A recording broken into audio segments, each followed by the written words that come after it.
series of tests that challenge a dragon's most important skills: bravery, wisdom, and creativity. Well, this is unfortunate to start with. A win reduction must be given to Hasbro's poor scheduling with the release of Lavarynth during Make Your Mark's final run. This episode takes place after the events of Chapter 6, but Lavarynth was uploaded before Chapter 6's release. Don't they know that people hate spoilers? We met the dragons before they were meant to officially be introduced, so it was hardly a surprise. Get it together next time, Hasbro. Dragonlance, here we come! This cold open is pretty awesome to throw the viewers right into the action with the mare stream in the middle of a thunderstorm. No time wasted. This is the third Halloween episode, so of course you got to have costumes. Nothing ambitious like previous spooky outfits, but they're more glittery and perfectly in line with each of their personalities. Sunny's star pendant, Hitch's bow tie and cuffs, and Misty's butterfly hairbow, for example. Also, take note of the crown Zip is wearing. I see she kept that crown from the episode as the Misty clears when she was possessed by Opaline's amulet. Interesting reference. Also, notice the two different crowns Zip and Pip are wearing, both conveying their royal titles through the unique designs, with Zip being the next queen and Pip being a princess. That Unity Crystal's charm hanging from the rearview mirror. Where can I buy one? Do you think this has enough sparkle? Here's some excellent comedic value. Everyone is literally sliding around and panicking for their lives, while Izzy is just casually sitting there drinking her tea like nothing bad is happening, even when the mare stream is on the verge of crash landing. Exactly like what happened in Winter Wish Day, Izzy truly knows how to remain calm in whatever situation. Double win for Izzy. When enough ponies gather, they can turn into Sonic the Hedgehog. Cool visual there. What is it? What an iconic scream from Pip. Ironic that she's worried about her muddy dress more than her own safety. Reminds me of another certain pony. I love how the dragon's invitation is torn on the sides and worn like an old scroll, similar to those parchments that Spike would use in Friendship is Magic. I suppose he never ran out of stock. Despite this episode spoiling the surprise, here is where we get our first look at the dragons in G5! BLUESKY song, Lava, and Tumble are an amazing bunch to introduce. Voice actors Louisa Zhu, Chris Siddiqui, and Julius Cho do such a great job with their roles in Lavarynth. Even though we later know about the existence of more dragons in Make Your Mark Chapter 6, Blaze, Lava, and Tumble display more colourful characterizations than their G4 counterparts in this very episode. We'll talk about that later, but for now, have these 2 wins! The giant jack-o'-lantern masks are slightly ridiculous, but I appreciate the different carvings. It helps them stand out and gives each dragon a sense of what their style is like. Plus, the fact that the Dragonlands can grow pumpkins that massive makes you wonder if any of the other fruit we've seen would also grow bigger if they were planted here instead of the mainlands. This ain't no overpowered flora magic. I appreciate how each of the dragons in Tell Your Tale has their own special body shape, therefore making them seem distinctive compared to them in Make Your Mark, where they all look uniform in models. They do look pretty in 3D, but Tell Your Tale takes the prize. You gotta love how the dragons make their presence known first by scaring them before doing that little dance circling them. This is a nice insight to how much the dragons have changed throughout time. You're taken off guard until they display that it's all in good fun. I thought we stopped Opaline's evil curse! With context from Roots of All Evil on how the dragons were possessed by Opaline, Hitch's line is humorously reasonable to assume that there were fragments of her dark magic still lingering in them. I think it's some kind of dragony nightmare night? Nightmare Night?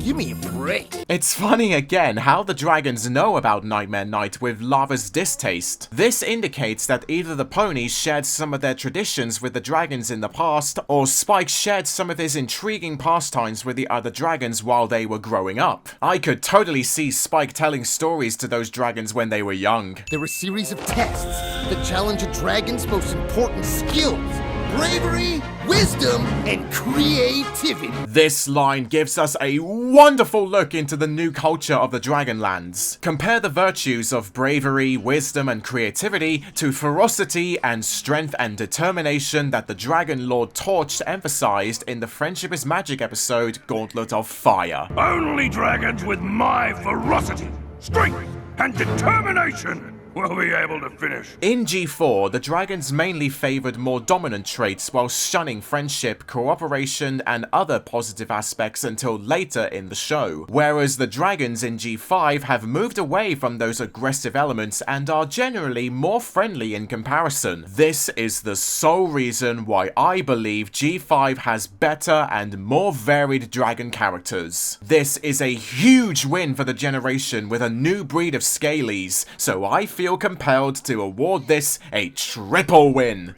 I adore how the blue lines on the scroll and how the ends are shaped to look exactly like the Dragonstone. And a fun way to welcome you to our tribe. Blaze being the one to tell the ponies about how the Lavarynth is to welcome them into the dragon's tribe shows how much she has grown to see them as friends since the episode The Isle of Scaly. Even her voice conveys a relaxed tone to show how she is more laid back than when they first met. Blaze's evolution is commendable, so double win.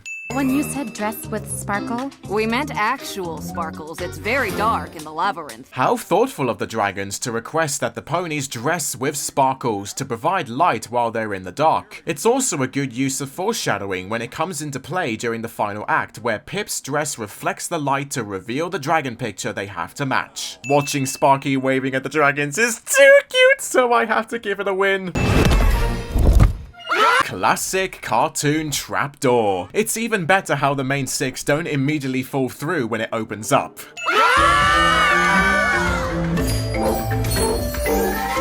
This time on Tell Your Tale Intro Appreciation Win, Lavarynth's music is rather jazzy and almost tropical, as if you'd hear something familiar on holiday or in the jungle with those vocal instruments. Makes sense since the episode is set in the Isle of Scaly, and the tone of the music is enlightening in contrast to the complete darkness of the background and the following scene. Probably one of my favorite intros in the series. any pony find a light switch? I see this episode has continued the trend of having the eyes glow in the dark from the previous Halloween episode, so we understand who is who.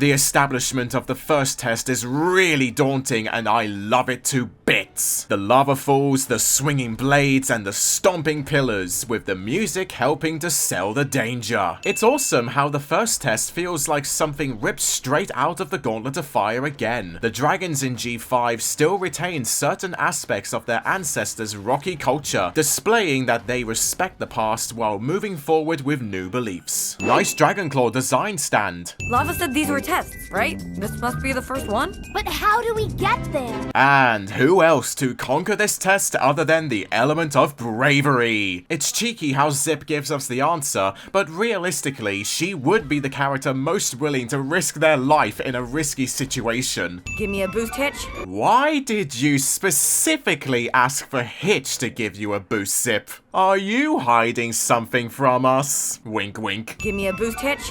Ah, yeah. Just the way Hitch says that line is sending me. He didn't need to sound seductive. That split-second shot of Sparky giving Zip a thumbs up is worthy of a win. Lava button, here I come! This entire sequence of Zip flying through the obstacles not only shows off her daring and brave spirit in stride, but it also shows how fluid the animation has gotten ever since the beginning. The glimpses of lighting shining on the characters, the smooth camera work with the trickiest aerial moves, and the cinematography with a vertigo effect to make the cave look bigger than expected. What an amazing sequence, so I give it 2 wins. Do a barrel roll. Here's a helpful reminder to never get too cocky. Good life lesson learned there, plus the slow motion is cool too. Zip had herself a close shave. Another certified ship moment with Hitch being the last one to leave the room so he can have a hoof to hoof with his beloved. I thought these tests were supposed to be scary. This is scary! Contrast.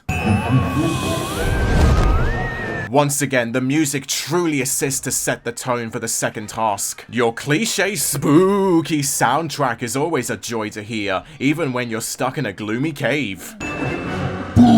I like how one of the shadow dragons has a vocal range to it. The silhouettes can only do so much, so why not throw in a verbal scare too to further enhance the horror? Oh, look at that right there! The burp gag is actually beneficial for progressing the plot instead of being needlessly thrown in there for the sake of it. It's smart since it gives Misty a handy hint to the answer of the task, which in turn is what provides Misty the courage to defy the shadows. The same also happens for the final test, with Sparky's fire being the last piece of the puzzle. Excellent comedic value with purpose, so that's a double win.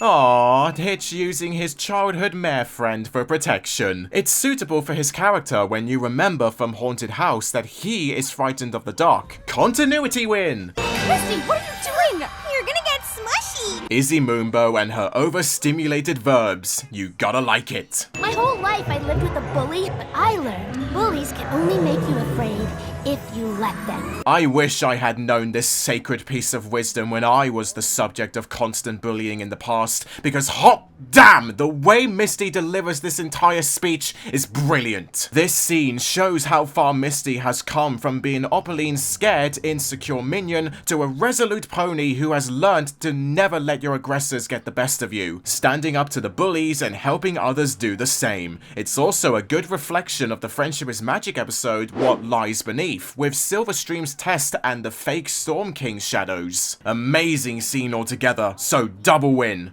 Sometimes all you need to beat the darkness is a little light. A lovely wide shot of all the ponies lining up. Now we can see their actual height side by side, but obviously the small horse takes the cake. One of the very best frames in the episode. Very inspiring. Guess we should, look for a clue? All this talk about clues is making me want to also reference a certain doobie dog. Ugh, I did not dress for this. Wow. Well, it turns out that you did dress for the occasion, Pip. What a pleasant payoff that it's Pip's dress which reveals the dragon picture for the final test, after she was so focused on making sure her dress was immaculate like the invitation requested in the beginning. Also, you might have missed it, but whenever the ponies walk through the beam of light, you can catch glimpses of sparkles appearing. Another slice of foreshadowing for the puzzle's solution. We need to be creative.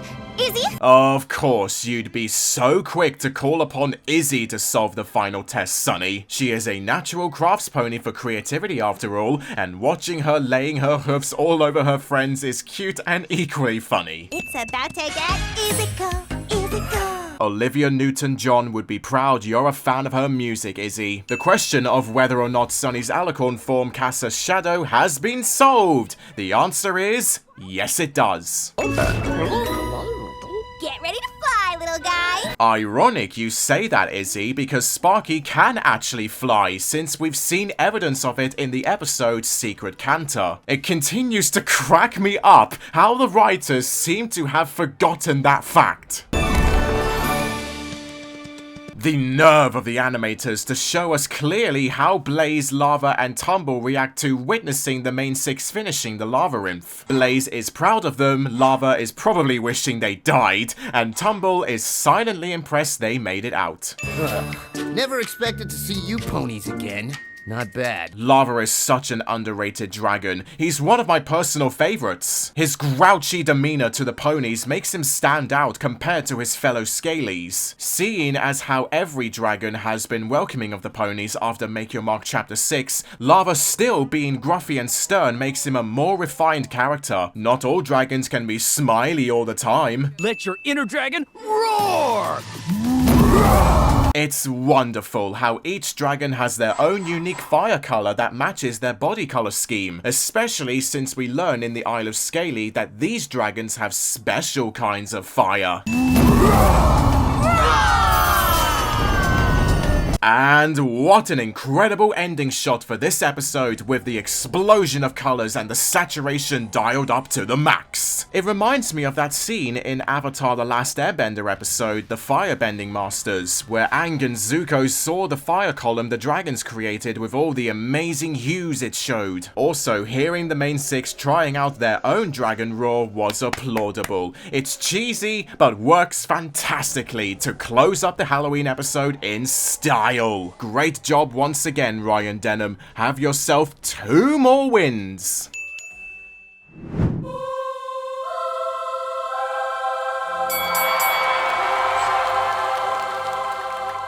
We'll be landing immediately. Bad news is, we're crash landing.